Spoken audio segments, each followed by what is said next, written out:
sophomore literature major. You might have heard some of Daniel's work at the Lit Society Open Mic, which was at the Stewed recently. Daniel also has a pamphlet published. That's pretty fucking cool. It's called Fables and Other Poems. Daniel? Is this? Yeah. Wait, can you tell me which way do I face? This way? Okay. Okay.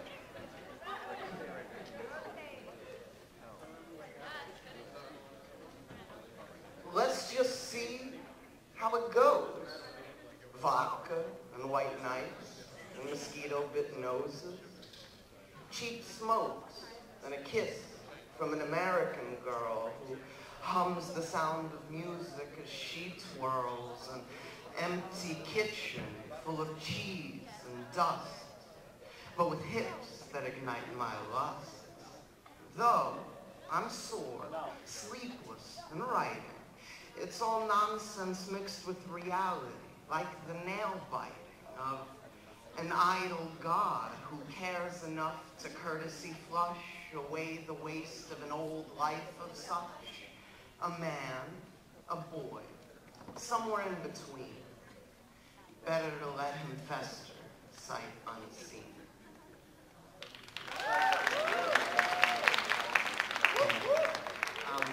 So I have a bunch of copies of this with 6 poems, and I'll be around afterwards if you want one.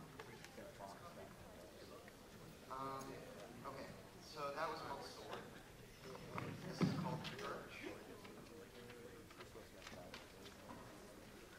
One must figure that with sleep he is better suited to approach the stripes and several stars of the microcosms we construct. I wish to watch from just far away enough to be comfortable, to hear what I can, and what I can't I would read. But involvement seems key. It's a participation presidency. It's not worth mentioning this idle poison. Because though I have opal and creme brulee, there is rotted sawdust ingrained in every place. It's so dry, there's no skin on my fingertips. It's the living price of luxury for an aging kid. And I can't whistle indoors like a whore for the coins of a superstitious grandfather. He's carrying diamonds and pearls, but those are difficult. Ask the vulture what lazy tastes like. And if no thing is nothing, then face value is shallow and vital. And I'm much too sore to be so abiding. So please, impress me. I'm immersed in the sway and the curve of this world that I have crafted for the civilized birds to conquer their ailments. And I'm contented to sit from this perch and try my best just to learn. Thank you.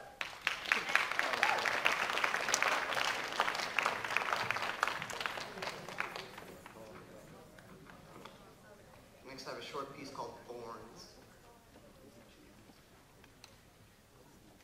It's kind of sick, isn't it?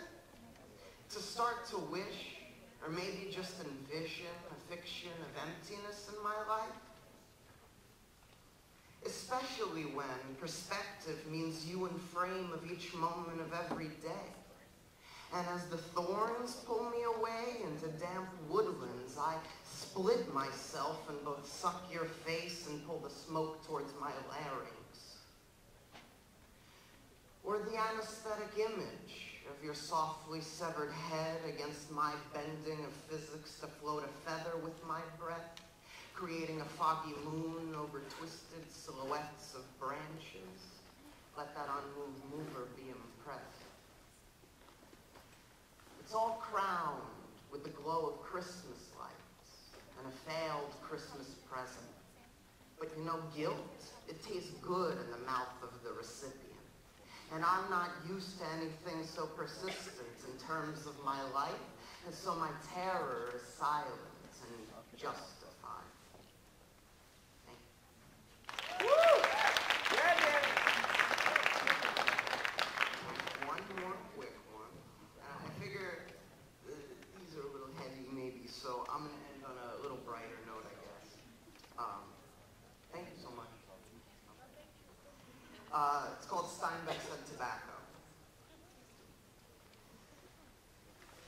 a homeless man who, I suppose, lives on the ramp to the George Washington Bridge.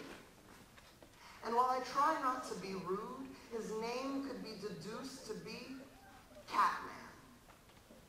Having said that, I must confess to attaching a bit of ritual every time I pass through. He sits quiet, companion better fed than he. I always stop and pass a cigarette and $1 for cat feed. Steinbeck said tobacco is the one thing men can share. And in all honesty, I'm desperate to appear as a kind and clever poet legionnaire. But someone else seems to be building all my straw men for me, and so my rebuttals are ending up as ugly Renaissance babies.